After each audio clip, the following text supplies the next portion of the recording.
Good evening and welcome to the Allegheny Clarion Valley School Board Workshop for July 8th, 2024. The AC Valley workshops are conducted virtually, and the link to access the workshop is always posted at acvsd.org website. During the workshop, I'll provide as much information as I can so that each school board member is equally informed with the agenda items and they can vote next Monday, July 15th. As a friendly reminder, please keep your mic turned off until you're ready to speak. And at this time, can I have our Madam Secretary conduct the roll call? Clifford Adams. Here. Patty Anderson. Here. Carrie Armagost. John Burke.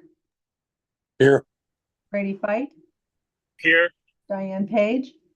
Here. Jeff Powell. Here. Eric Sundling. Here. Kelly Terwilliger. Here. Thank you, Tammy. At this time, we do not have anybody from the public to participate. And also next Monday, July 15th, we will have a presentation from Brady Fight as far as the update on PSBA. Amanda Hetrick will not be participating at this, and that will be face-to-face in the cafeteria. Now, this time I'll open it up to see if there are any board concerns that we can address at this time.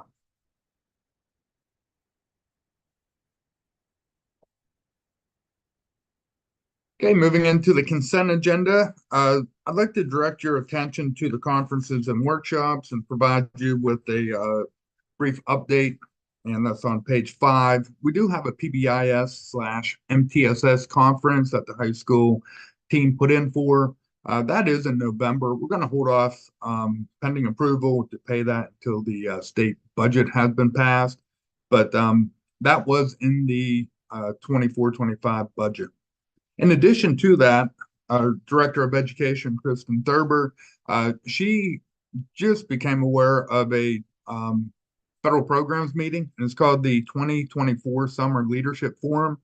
There's some changes to the UG policy, as well as information associated with PD audits. And since she does need to be informed of any kind of changes for policy, as well as audits for PD, I'm recommending that we do approve that.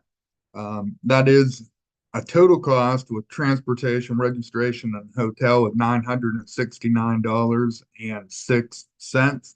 That can be paid through the West 2 grant. We do have money down there for professional development. And since that will be tied into Title 1D, which is Title 1 delinquent, I feel as if the grant would be a good means with that. The only caveat that we have is hotel rooms and registration ends on July 9th, which is tomorrow. So I know we're not voting tonight, but unless anybody has any concerns with sending Kristen to that workshop, we can go ahead and get her registered and then formally vote next Monday. Where's this work conference at, David? It's in the Hilton Harrisburg hotel, and it's August 1st and 2nd.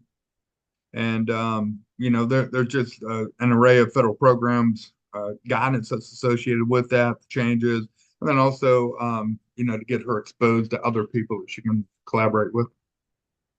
Okay, thank you.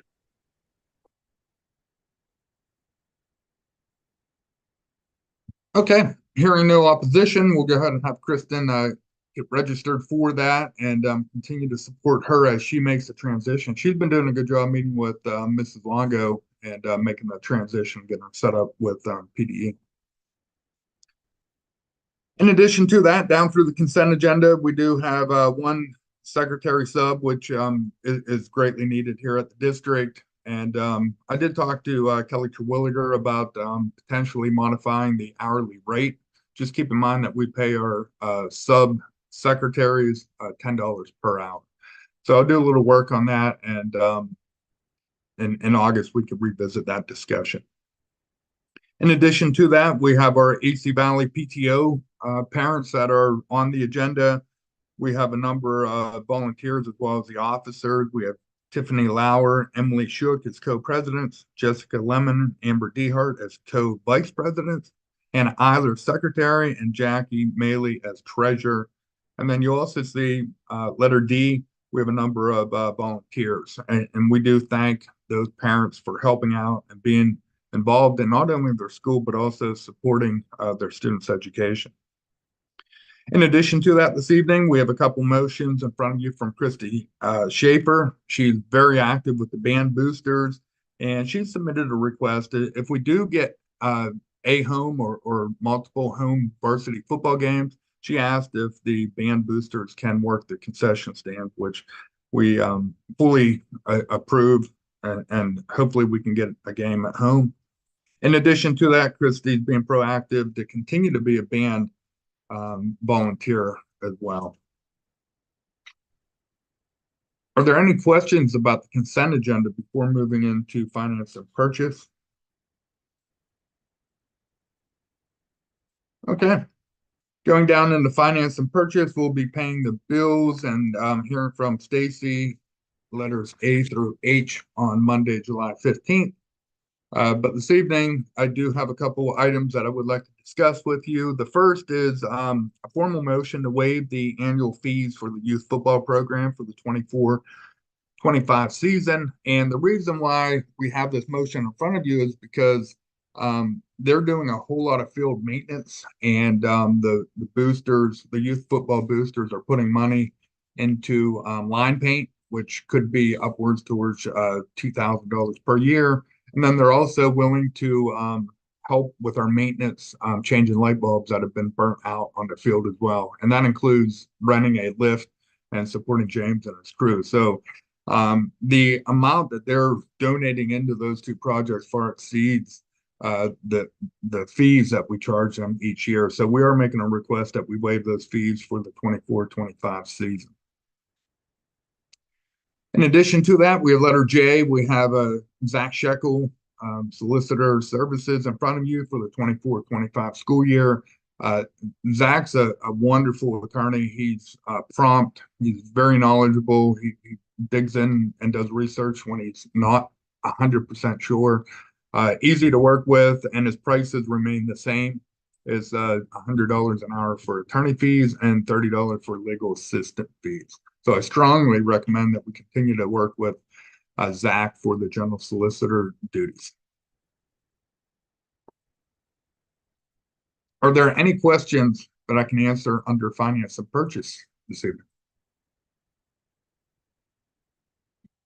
Okay, moving down into personnel. We have 9 interviews scheduled for tomorrow. Theoretically, 3 candidates per positions that are open in letter A, B, and C. So we have a committee that will continue to hire and make a recommendation for Monday, July 15th. With that said, we do have 1 3rd grade position we will be filling and 2 5th grade positions. We had a bunch of very qualified and extremely excited candidates during first round of interviews. We reworked the questions with the scenario-based activity associated with it. And we're excited about getting 3 new elementary teachers hired on. In addition to that, on Wednesday, Mrs. Thurber and myself, we will be interviewing 2 social studies teachers, and hopefully we will be making a recommendation to hire the vacated social studies position up at the West 2 program. In addition to that, we do have 1 person who applied for the special ed position, and we're also looking at potential internal moving some special education teachers around. So I still have some work to do on that motion right there. So we may or may not fill that special ed position on Monday. Our goal would be to have somebody in front of you, but we do have a couple options we're exploring. Just keep in mind that whenever we started the program, we thought we'd have 40% special education students up there, or students who've been identified with a learning disability. With that said, we're running about 80% right now. And whenever we start back up in the fall, we're going to be really close to full capacity of 60 kids. So we definitely need to add at least 1 more special education teacher up there to ensure that we're providing the specialized education for those students. So that's going to be a really big need that we have up there at the program as well. In addition to those personnel items, we did receive a late letter of resignation from junior high golf coach Dean Whitmer. Dean's helped out on various positions and does a real good job. So we hate to see him go, but I know he's very active in softball and other things in the community. And with that being said, we'll have to advertise for the junior high coach position as well. Are there any questions or comments about personnel? I know it's a relatively short agenda, but we have some really important hires so that we can get ready for this fall. Okay, moving right into instructional services. I talked to Mrs. Sherman about the handbooks and those items in front of you. She'd like to address those face-to-face on Monday, so she'll be providing any kind of changes and all updates to those handbooks that are in front of you. Dr. Jordan's been working on the fundraising calendar, and we're getting that ready to put in front of the school board for approval as well. If I can draw your attention to the corrected 180-day West 2 24-25 calendar. Whenever we first put that in front of the school board to be approved, we had Act 80 days tied into the 180 days. And as we know, school codes change, and we can have a full school year if we choose 180-day calendars or 990 hours. So up at the West 2 program, our goal is to focus in on 180 days. Act 80 days do not count into that. So we had to rework that. We're going to add some additional days into the end of the grading period. So there will be 3 weeks out of that school year that they'll be going to school the full 5 days, just so that we can get our 180 days in from August 1 to June 30th. I've discussed this with the leadership team at West 2 as well as the teachers. So we just wanted to make that formal correction, put that calendar back in front of you. In addition to that, we did add Juneteenth as a day off school for the students up there as well. And then right below that, I did make some changes to the student handbook at West 2. If you recall, we did approve this last year. On page 3, you should have this in your Google shared folder, but I'll just outline some of the changes and highlights. As we get the new kids in, and these are changes that should benefit the program and the students up there, because there's been a lot of students coming and going in and out of the program for various court reasons, graduation, whatever it may be. So we'll begin on page 3. There was a change to orientation and testing. We'll meet with each student. We'll provide them with a overview of the handbook, the coursework, and such. The West 2 administrative team will meet with the student. The first few days, the students will be in class. They'll be working on packets until we get all their records pulled together. And we'll also provide them with PSSAs or keystones if at all possible. In addition to that, we did update the courses in high school diploma. So all students up there will be working on English, social studies, math, science, health, physical education, and other electives associated with their interest. And we do have the vocational program, but we also have the Edgenuity online learning program that students can be provided electives. In addition to that, the students will be provided a graduation plan. And this is really important as a lot of the students at the West 2 facility have court dates, and our goal is to graduate the kids if at all possible. And with that being said, the students have several graduation pathways. They can choose to get a Commonwealth diploma. They could choose to get an AC Valley School District West 2 graduation diploma, or they can choose to get a homeschool diploma. So that gets a little bit tricky because all 3 of those are a little bit different. And I'll be talking about some of the changes that I'm recommending a little bit later on.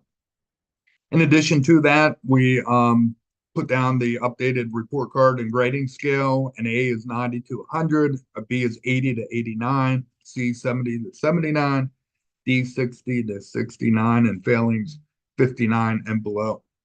With that being said, with the students coming and going, our overall plan is to ensure that if the student's there for 31 days, then they can be provided with credit they've earned. Because again, the students are coming and going, and there's a lot of work that goes into maintaining records and ensuring that students are provided with appropriate credits.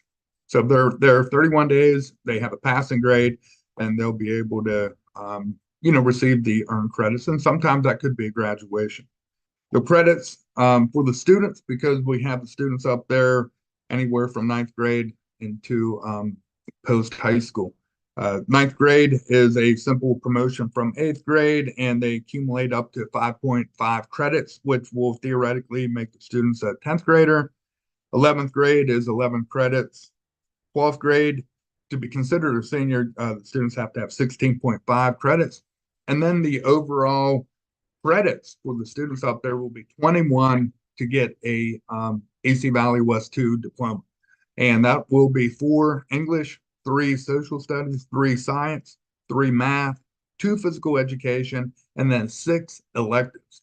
And that's where it benefits the students, because a lot of these students come to us, they've done year-round school and they've picked up additional elective credits. So we didn't necessarily designate which elective credits, but if they're passing and they come in and or accumulate 6 credits, and again, this will benefit the students, total of 21, then they could be eligible for graduation if they're a general education student.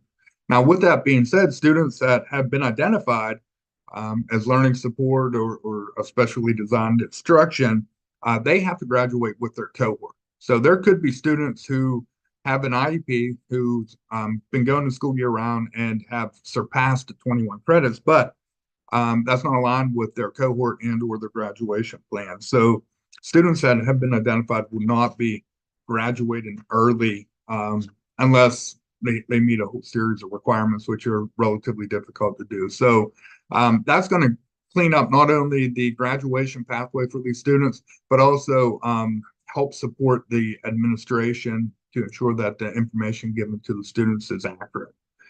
In addition to that, we added one other little section about GEDs. And at this time, we don't have any students up there taking a GED or have been court placed for a GED, but we do have the agreement in place. Jeff and Aaron's been working on technology, so we should be good to go with that.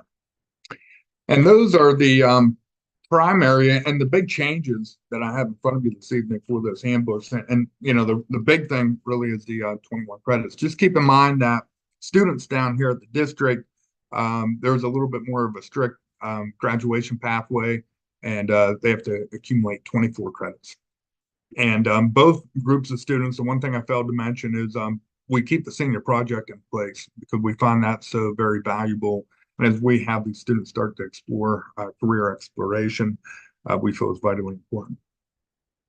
So any questions or comments about that updated handbook or the calendar associated with the West 2 program? So I have one quick question about the senior project requirements. I know that like in our general education classes, they have to either do community service or job shadowing. How are we going to work that out with the West 2 students?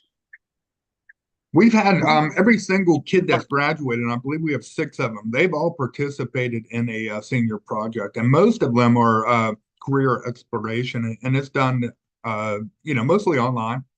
Sometimes they transfer in with, a project they've already started, but we've not had a problem with that. As a matter of fact, it's been probably one of the most beneficial aspects of that graduation plan that we have in place up there. They present it in front of the leadership team from the Rite of Passage group, as well as the West 2 AC Valley staff. And the students are provided with public speaking skills. They have the resume, cover letter updated. It's actually a really good project. Good question, Brad. Thanks, David. Okay, so as we move down through instructional services, I'd also like to draw your attention to the health and safety plan. Just keep in mind that that was the result of the ARP ESSER money linked to COVID back in 2020. The plan has not changed. I've changed dates to it. keep in mind that by September of 2024, which is the end of our PESER, we'll have all that money spent out. I think it's all earmarked right now. If we haven't spent it out, it's for salary and benefits for a handful of staff members. So with all that being said, it was our obligation to formally approve the health and safety plan one more time. I will submit it after Monday into the Bureau just to ensure compliance. And it's just a little bit of a background with the health and safety plan. In addition to that, I've been working with Nurse Daly, and she has two motions in front of you this evening for Big Smiles Dental Program. There's no cost to the district, and they do a good job with our kids. And then also Dr. Leonard, he's been a school doctor for a good number of years. I don't think there's any cost associated with the school district. He does have a charge per physicals, but at this time, all our student athletes are getting their physicals done either at home with their doctor or over at the Union School District. So those are yearly motions that we have in front of the school board. And then finally today, we have the annual enrollment, class size, data, and staff for the 23-24 school year. And I'll just provide you as well as the community with a few updates, starting with the elementary enrollment. Keep in mind that when we finished the 23-24 school year, we had 320 students, 47 kindergarten, 40 first grade, 46 second grade, 43 third grade, 50 fourth grade, 41 fifth grade, 53 sixth grade. The enrollment for comparison from 22-23 was 328. So we were down just a little bit in enrollment because our bigger sixth grade class moved up to the high school. And then with that being said, we have 31 elementary teachers down here. We have 7 students in the elementary AC Valley Cyber Service Program, and then we have 19 students from the elementary school age population and outside cyber. For the junior senior high school, we finish off the school year with 280 students, 47 seventh graders, 42 eighth graders, 55 ninth graders, 44 10th graders, 40 11th graders, and 52 12th graders.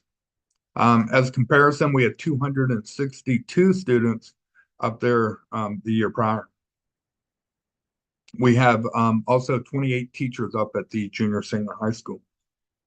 The Career Center, keep in mind that we send students in grades 10, 11, and 12 up there for program completion. And the 23-24 school year, we had 51 students. The year prior, we had 39 students. In addition to that information, we have 4 students enrolled in our AC Valley Cyber Service Program. And then again, we have 19 students at the high school in the outside cyber program. So that's a total of 38 students in outside cyber. And then we also added the Western Secure Treatment Unit information to the 23-24 data. And this particular school year, we had 12 students in 9th grade, 9 students in 10th grade, 11 students in 11th, and then 4 seniors. We had 11 students who are currently inactive, and we have a total enrollment of 47. So that was part of what I was alluding to earlier. We do have a lot of students coming and going.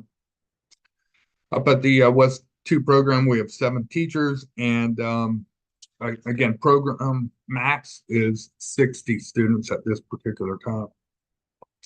So with that being said, we have a total enrollment of district students of 600 in the 23-24 school year, and that's an increase of 17 students from the year prior. And as I finish off, just like to present with just an overview of the staff. For the administrators, we have 6. We have 2 principals, a director of ed, the business manager, and the superintendent, and the West 2 principal.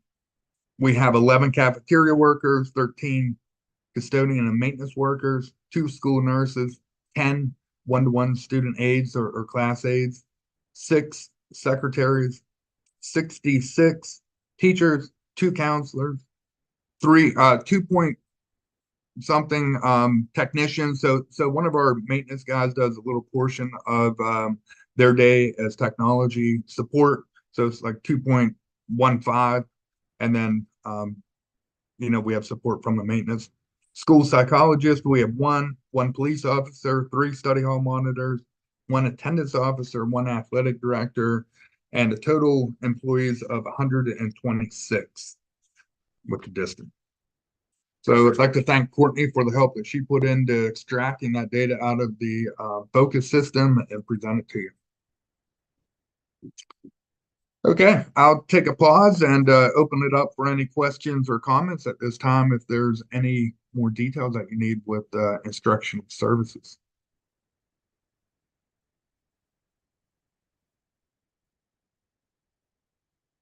Okay, moving down into transportation. And again, Mrs. Sherman has the transportation handbook ready for you. She will present that at the voting meeting on Monday. And then we also have a contractor ready to go. And if I could have Mr. Sherman share with us the name, the person he drives our extracurricular contracts at this time. Yeah, his name is Rick Myers. And I'm waiting to hear back from him. He was confirming with his driver that he has a driver good to go. But he does already provide extracurricular transportation services to us. So, and I spoke with Courtney Chalmers, and he has, a good record of turning in paperwork for her, and there's been no issues with him driving extracurricularly. So hopefully that will work out. If not, there is a second person who has expressed interest. But I thought it best to go with someone that we have already contracted with and know something about. Thank you, Laura. Okay, that concludes transportation, and we don't have anything to report on any of the committees except for we do have a joint athletic committee with the Union School District group on Wednesday evening. Dr. Jordan's been working on that. We will continue to have the discussion as far as the football field goes. I did reach out to our insurance carrier. We've been having a discussion as far as trying to bring in an expert to take a look at the football field. And at this time, we have not found anybody to come in to take a look at our football field and deem it usable at this time. So we'll continue to work on trying to get ourselves a home game or home games here for the 24 season. So before we sign off this evening, I'd like to open it back up if there's any questions or comments, or we need to discuss anything else prior to ending the workshop.